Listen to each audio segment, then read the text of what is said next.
இந்த சுவரில் உரசுது பாருங்க, சுவரில் உரசிக்கிட்டு வரக்கூடிய ஒரு நிலைமையில வருது. சுவரில் உரசி இந்த ஓரம் எல்லாமே பாருங்க எந்த அளவுக்கு இருக்குது பேருந்து அப்படின்றது தெரியும். திருப்ப முடியல அப்படின்றது வந்து அரசு ஓட்டுநர்கள் கூட சொல்றாங்க. கூமாப்பட்டி பேருந்து நிலைய சாலை என்பது குறுகிய சாலையாக இருக்கக்கூடிய காட்சியை பார்த்துக்கிட்டு இருக்கிறோம். இதுல பேருந்து வர காட்சியை வந்து இப்ப நம்ம வந்து பதிவு செஞ்சுக்கிட்டு இருக்கோம். இதுல ஏராளமான சுற்றுலா குழுவினர் வருகை தருகிறார்கள் என்றால் இந்த இடம் எப்படி விரிவுபடுத்தப்பட வேண்டும், இன்னும் ஏராளமான அடிப்படை வசதிகள் செய்ய வேண்டும் என்ற காட்சிகள் எல்லாத்தையுமே வந்து நம்ம பதிவு செய்துகிட்டே இருக்கோம்.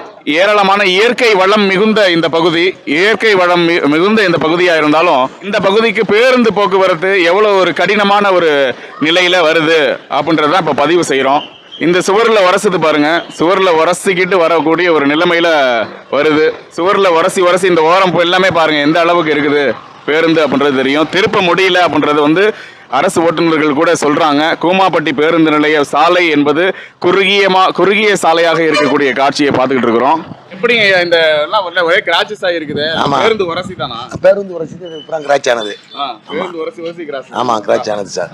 அது மாதிரி ஒரு பைபாஸ் நீங்க கோரிக்கை விடுக்கலையா? கோரிக்கையெல்லாம் வச்சிருக்கேன் சார், பல வருஷம் கோரிக்கை. அதே மாதிரி சார் நெடுங்குளம் சாலையெல்லாம் ரொம்ப சிரமம்.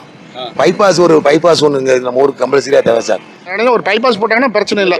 அனைவருக்குமே சாலை சரியில்லை. அதான் சார், அங்கே பைபாஸ் போட்டால் நல்லா இருக்கும்.